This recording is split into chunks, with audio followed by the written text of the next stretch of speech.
નમસ્કાર, હું છું બરખા. મહત્વની ખબરમાં સ્વાગત છે આપનું. સમાચારની શરૂઆત કરીશું હેડલાઇન્સથી. આજથી ગ્લોબલ ટ્રેડ શોનો પ્રારંભ. સંશોધન ક્ષેત્રના અંદાજે 1000થી વધુ પ્રદર્શકો સહભાગી થયા.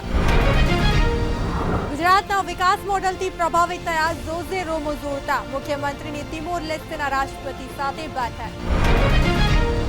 ઇન્ડિયા ગઠબંધન પર ભાજપના પ્રહાર. રાહુલની ન્યાય યાત્રાની મંજૂરી મળશે કે નહીં તેને લઈને મૂંઝવણ. અયોધ્યા રામ મંદિર મુદ્દે ભાજપ કોંગ્રેસ વચ્ચે ઘમાસાણ. કમલનાથે ભાજપ પર પણ સાધ્યું નિશાન. રાજ્યમાં દર 2 વર્ષે યોજાતા 10મા વાઇબ્રન્ટ ગુજરાત ગ્લોબલ સમિટના ભાગરૂપે ગુજરાત સરકાર દ્વારા આજે તારીખ 9 થી 13 જાન્યુઆરી 2024 દરમિયાન હેલીપેડ ગ્રાઉન્ડ ગાંધીનગર ખાતે vibrant Gujarat global trade show 2024 યોજાયો હતો. 2 લાખ ચોરસ મીટર વિસ્તારમાં પ્રદર્શન અને સ્ટોલ ધરાવતા ભારતના આ સૌથી મોટા ગ્લોબલ ટ્રેડ શોનું આજે વડાપ્રધાન નરેન્દ્રભાઈ મોદીના હસ્તે ઉદ્ઘાટન કરવામાં આવ્યું હતું.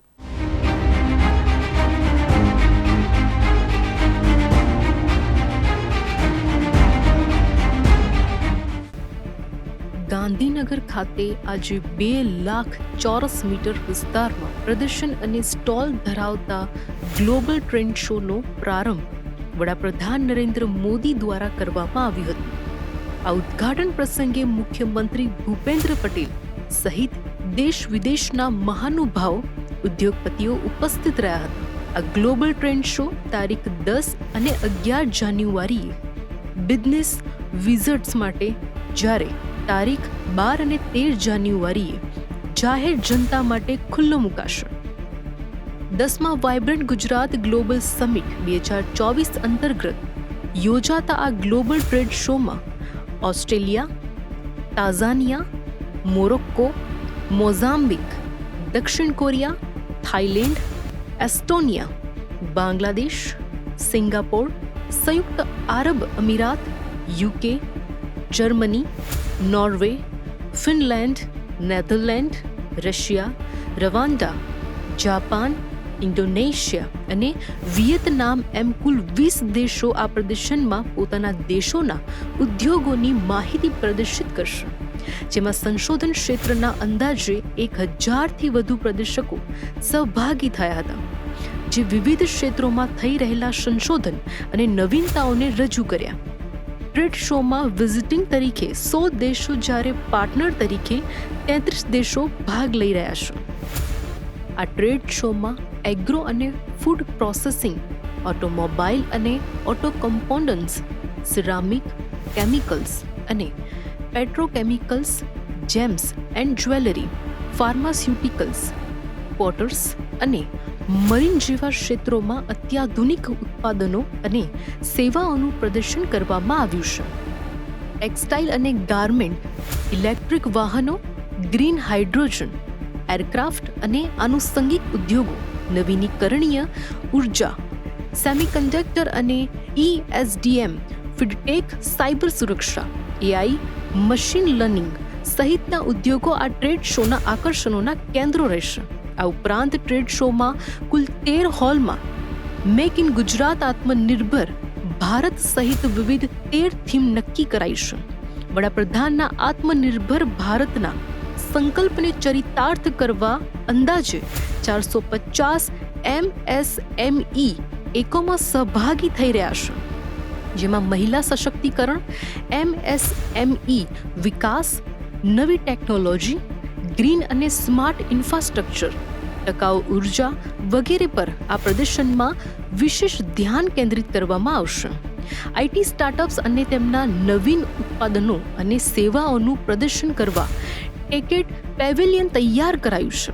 ટ્રેડ શો દરમિયાન રિવર્સ બાયર સેલર મીટ અને ડેવલપમેન્ટ પ્રોગ્રામ જેવી પ્રવૃત્તિઓનું આયોજન કરવામાં આવશે.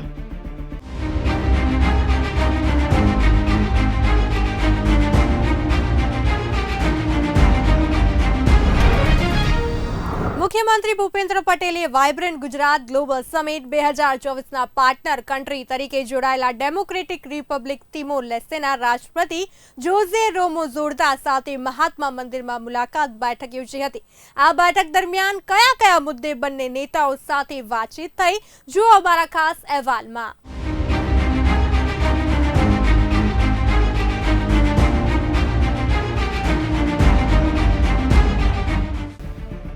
ભારત અને તિમોર લેસ્તે વચ્ચે શરૂઆતથી જ સુદૃઢ રાજદ્વારી સંબંધો રહ્યા છે અને વડાપ્રધાન નરેન્દ્ર મોદીએ તિમોર લેસ્તેની રાજધાની દિલ્હીમાં ભારતીય દૂતાવાસ સ્થાપવાની તાજેતરમાં જાહેરાત કરી છે. તે સંદર્ભમાં આ બેઠક મહત્વપૂર્ણ બની રહી હતી. મુખ્યમંત્રી ભૂપેન્દ્ર પટેલે વાઇબ્રન્ટ ગુજરાત ગ્લોબલ સમિટ 2024માં ડેમોક્રેટિક રિપબ્લિક ઓફ તિમોર લેસ્તેની ભાગીદારીથી ભારત ગુજરાત તિમોર લેસ્તેના સંબંધોને નવી ઊંચાઈ મળશે તેવી અપેક્ષા વ્યક્ત કરી હતી. ડેમોક્રેટિક રિપબ્લિક તિમોર લેસ્તેના રાષ્ટ્રપતિ શ્રી જોઝે રામોઝોર્તાએ પણ ગુજરાત જેવા વિકાસના રોલ મોડેલ રાજ્યને ક્ષમતાઓનો લાભ મેળવવા તેમનું રાષ્ટ્ર ઉત્સુક છે તેમ જણાવ્યું હતું.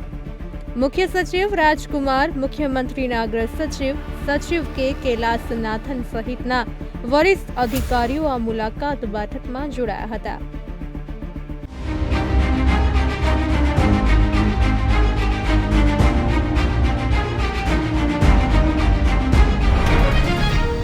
વિપક્ષી દળોનું ગઠબંધન ઇન્ડિયા એલાયન્સ હજી સુધી સીટ શેરિંગની ફોર્મ્યુલા પર વિચાર કરી રહી છે.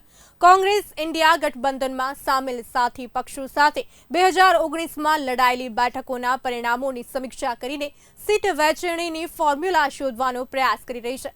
બીજી બાજુ કોંગ્રેસ પાર્ટી ફરી એકવાર રાહુલ ગાંધીના નેતૃત્વમાં ન્યાય યાત્રા કાઢવા જઈ રહી છે.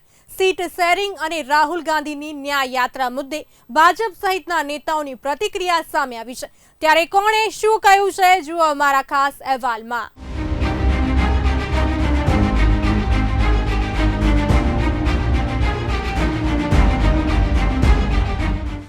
જેમ જેમ લોકસભાની ચૂંટણી નજીક આવી રહી છે તેમ તેમ ઇન્ડિયા બ્લોકમાં સીટ વહેંચણી અંગેની ચર્ચાઓ તેજ થઈ ગઈ છે. બીજી બાજુ લોકસભાની ચૂંટણી પહેલા કોંગ્રેસ નેતા રાહુલ ગાંધી ન્યાય યાત્રા યોજશે. 14મી જાન્યુઆરીથી મણિપુરના ઇમ્ફાલથી આ યાત્રાનો પ્રારંભ થશે. આ વખતે યાત્રા પૂર્વથી પશ્ચિમ તરફ જશે. અહીંથી શરૂ કરીને લગભગ 2 મહિના પછી મુંબઈ, મહારાષ્ટ્રમાં સમાપ્ત થશે.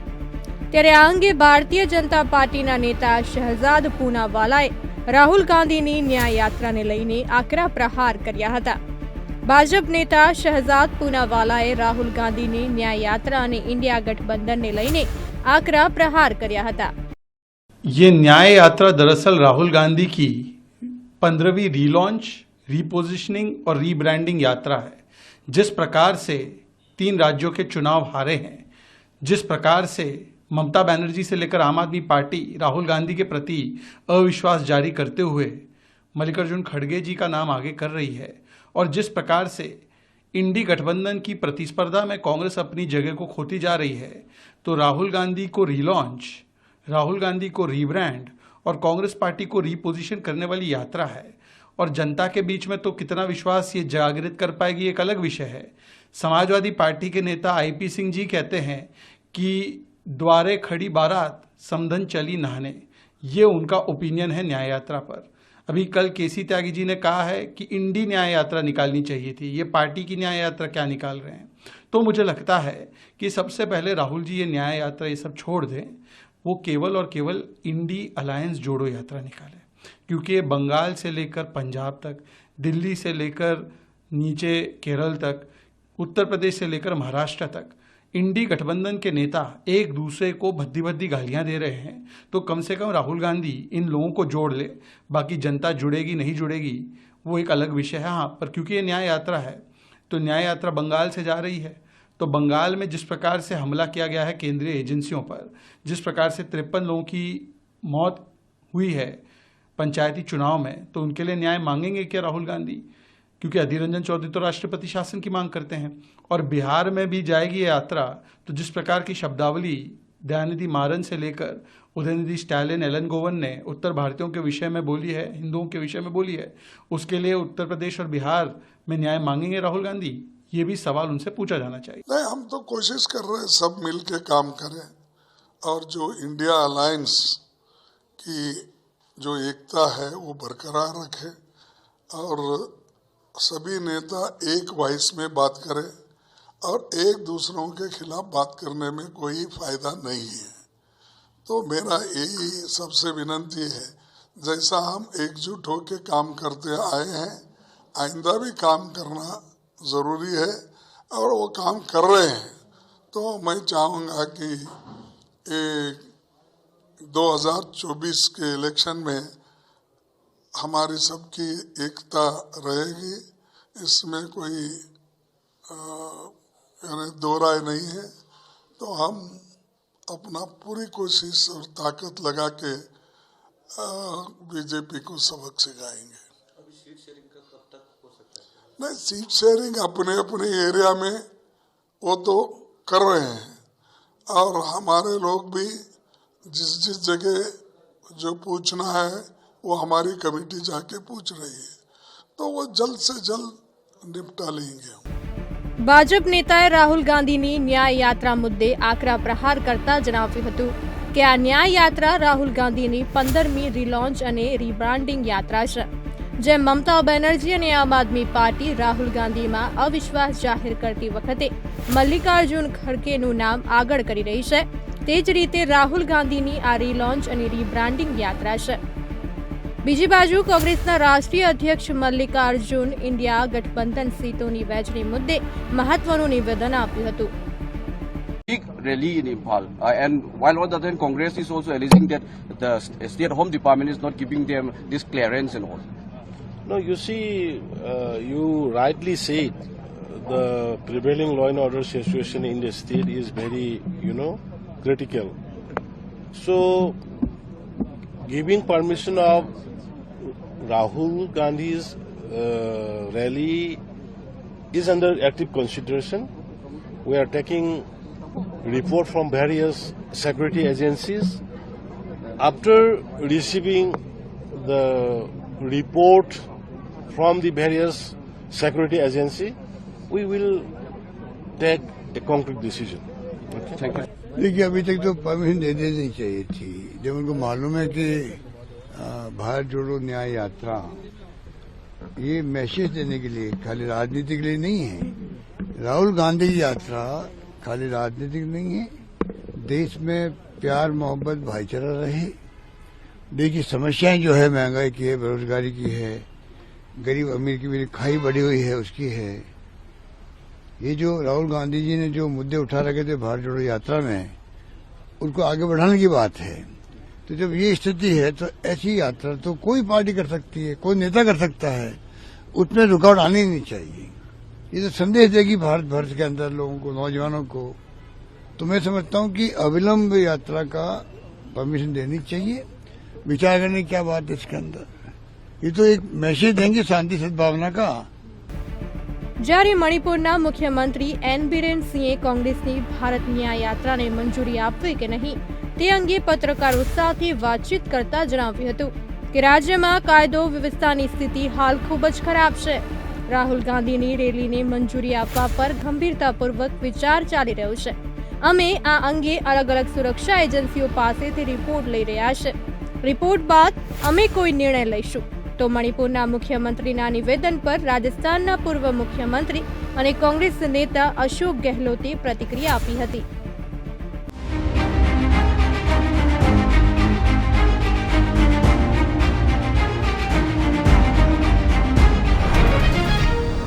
અયોધ્યામાં રામ મંદિરમાં રામલલ્લાના અભિષેકનો એક ઐતિહાસિક પ્રસંગ યોજવાનો છે, જેને લઈને સમગ્ર દેશમાં ઉત્સાહનો માહોલ છે। ત્યારે આ મામલે ભાજપ અને કોંગ્રેસ વચ્ચે પણ ઘમાસાણ ચાલી રહ્યું છે। તેવામાં મધ્યપ્રદેશના ભૂતપૂર્વ મુખ્યમંત્રી કમલનાથે મહત્વનું નિવેદન આપ્યું છે। કમલનાથે આ દરમિયાન ભાજપ પર પણ નિશાન સાધ્યું હતું। ત્યારે જુઓ તેમણે શું કહ્યું અમારા ખાસ અહેવાલમાં।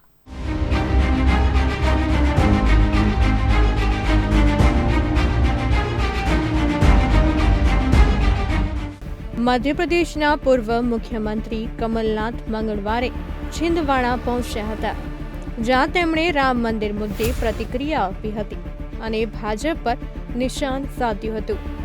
કોંગ્રેસ નેતા કમલનાથે કહ્યું કે રામ મંદિર પર દરેકનો અધિકાર છે, તે માત્ર ભાજપનું નથી, સમગ્ર દેશનું છે। देखिए, सवाल क्या है, राम मंदिर सबका है, तो सवाल खड़े करने का और कोई इसमें कहे कि श्रेय लेना चाहे। राम मंदिर सुप्रीम कोर्ट की जजमेंट के बाद इसकी शुरुआत हुई। भाजपा की सरकार थी तो उनकी जिम्मेदारी थी बनाना। राम मंदिर का पट्टा तो भाजपा के पास नहीं है ना, ये तो पूरे देश का है, सबका अधिकार है राम मंदिर पर। आप जाएंगे? 22 तारीख को अयोध्या जाएंगे? 22 को नहीं, मैं जाऊंगा, बिना कभी जाऊंगे। આ દરમિયાન કમલનાથે અયોધ્યા રામ મંદિર દર્શન અંગે પણ જણાવ્યું હતું કે આગામી દિવસોમાં હું અયોધ્યા ચોક્કસ દર્શન માટે જઈશ. મહત્વનું છે કે વિધાનસભા ચૂંટણી બાદ પહેલીવાર કમલનાથ છિંદવાડાના પ્રવાસે પહોંચ્યા હતા.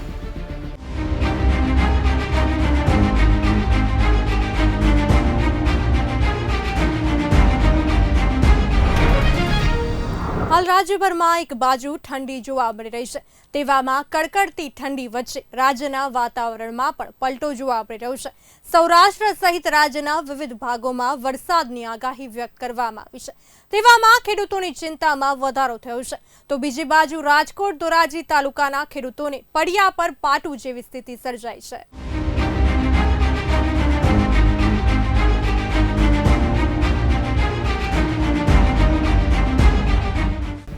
રાજકોટ જિલ્લાના ધોરાજીના ખેડૂતોને નબળી ગુણવત્તાવાળું બિયારણ ચિંતાનો વિષય બન્યો છે અને હાલ ઘઉંના પાકમાં ભારે નુકસાન ભોગવવાનો વારો આવ્યો છે.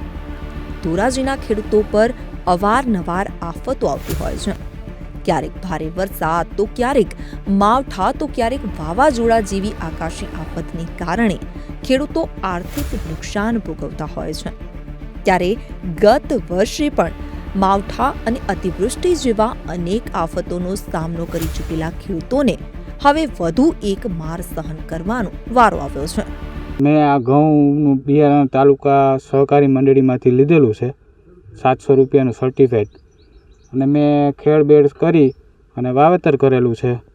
વીઘે 21 કિલો નાખેલું છે, છતાંય આ ઉગેલું નથી. મારે વીઘે 7 થી 8 હજારનું ખર્ચ થયું છે. હવે આ મારે ફરીવાર વાવેતર કરવું પડશે. તો હવે મેં તાલુકા મંડળીમાં જાણ કરેલી છે, એને બધું સર્વે કરેલું છે, છતાં કોઈ કાંઈ નિર્ણય આવેલો નથી. એટલા માટે હવે મારા ખર્ચાનું જે કાંઈ થયું હોય ખેડબેડનું એ બધું વળતર ચૂકવવા મંડળીને રજૂઆત કરેલી છે, છતાંય પણ કાંઈ જવાબ મળ્યો નથી. તો હવે રજૂઆત કરીએ તમારા તરફથી, જો કાંઈ નિર્ણય આવે તો. ચોમાસા સિઝનમાં આખો પાક, કપાસ છે, આ છે, બધા લગભગ 80-85% ફેલ થયા. એ ફેલ થયા એ તો થયા. ત્યાર પછી ઘઉંના વાવેતર કરવાનું થયું. તો આપણને એમ થયું ખેડૂતને, મને પોતાને, કે આપણે સર્ટિફાઈડ બિયારણ સારું લઈએ તો ઉતારો સારો આવે, વળતર સારું મળે. એટલે અમે ધોરાજી તાલુકા સંઘમાંથી લોકવનનું સર્ટિફાઈડ બિયારણ લીધું. એ છે જુનાગઢ બીજ નિગમનો, વેચાણ છે ધોરાજી તાલુકા સંઘનું. હવે 750 ને આડેગાળે એનું મણ 20 કિલોનો છે ભાવ. એ વીઘે 17 થી 18 કિલો બિયારણ નાખવાનું હોય જનરલી. એને બદલે અમને બીક લાગી એટલે અમે લગભગ 20 થી 21 કિલો બિયારણ વીઘે નાખ્યું. અને ત્યાર પછી છતાંય ઉગાવો અત્યારે 30%. હવે અમે જો 17 થી 18 કિલો નાખ્યું હોત તો ઉગાવો કેવડો આવે તે જ સવાલ છે. ત્યાર પછી અત્યાર સુધીના ખર્ચા, પહેલાં તો જેણે ખેતી તૈયાર કરવી એટલે વીઘે 300 રૂપિયા તો અત્યારે ટ્રેક્ટરનો ભાવ થઈ ગયો. ત્યાર પછી ઘઉંનું બિયારણ, ત્યાર પછી ખાતર, મજૂરી, અને ઘઉંના વાવેતર માટેથી ટ્રેક્ટર ભાડું, એટલું પૂરું થયા પછી બાકીની જે પાવાની મજૂરી છે, આ છે તે છે, એ બધી જુદી. છતાંય અમને તો આશા હતી કે નિગમનું બિયારણ છે, ગુજરાત રાજ્ય બીજ નિગમ રાજ્યનું બિયારણ છે એટલે અને પછી સર્ટિફાઈડ છે, એટલે આપણને આશા હતી કે સારા ઉગાવાની, સારા ઉત્પાદનની, સારા ભાવ મળવાની. સારું બિયારણ હોય તો ભાવ સારા મળે, એટલે સારા ભાવની આશા હતી.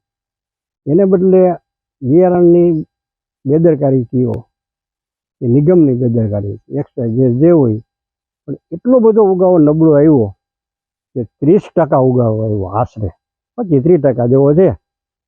હવે એ રાખવું કે કાઢી નાખવું એ અત્યારે પ્રોબ્લેમ ઊભો હોય, કારણ કે 30%માં તો એ વીઘે 5 થી 7 મણ ઘઉં ઉતરે અને ઓલા તો છે ને ઘઉં 40 મણ, 40ની તો રાસ આવે, 40-45. હવે આમાં 5 થી 7 મણ ઘઉંની અત્યારે અમને દેખાય છે. ધોરાજી સંઘમાંથી આ સર્ટિફાઈડ બિયારણ લીધું છે ગુજરાત નિગમનું. હવે એનો ઉગાવો આવો નીકળ્યો છે અને વીઘે 21 કિલો નાખ્યા છે, છતાં પણ ઉગાવો હાવ આવો નબળો નીકળ્યો છે. હવે અધિકારીઓને અમે બધી વાત કરી છે, પણ અધિકારીઓ કાંઈ જવાબ આપતા નથી. અને આ અમે ખેડ કરી છે, આમાં સાતી ખાતર નાખ્યું છે બધું, પણ હવે આનું કોઈ નિરાકરણ આવતું નથી. કેવું બિયારણ છે? નબળું આવી ગયું? બિયારણ સાવ નબળું આવી ગયું છે અને 100%માંથી 25%નો જ ઉગાવો છે. 25%નો ઉગાવો છે. ફરિયાદ કરી છે, પણ હજી કોઈ અધિકારીઓ કંઈ જવાબ આપતા નથી. અને પંચનામું પણ અહીંયા આવીને કરી ગયા છે, પણ હજી કાંઈ કોઈ જવાબ આપતું નથી. એક નાનકડો એવો ખેડૂત છું ધોરાજીનો, ને મેં ઘણા બધા ખેડૂતની આવી ફરિયાદ સાંભળી છે કે જે સંઘમાંથી બિયારણ લીધું હોય, ધોરાજી સંઘમાંથી, તેનો ઉગાવો બહુ નબળો છે. કે જે બધા ખેડૂત એવું કહે છે કે 30%-40% જેવો ઉગાવો છે, બહુ ઓછું ઉગે છે. ધોરાજીના ખેડૂતોએ ધોરાજી તાલુકા ખરીદ વેચાણ સંઘમાંથી ઘઉંનું બિયારણ ખરીદ્યું અને ખેડૂતોને આશા હતી કે ઘઉંનું વાવેતર અને સારું ઉત્પાદન મળશે, પરંતુ નબળી ગુણવત્તાવાળા બિયારણને કારણે ખેડૂતોની આ આશા પર પણ પાણી ફરી વળ્યું છે.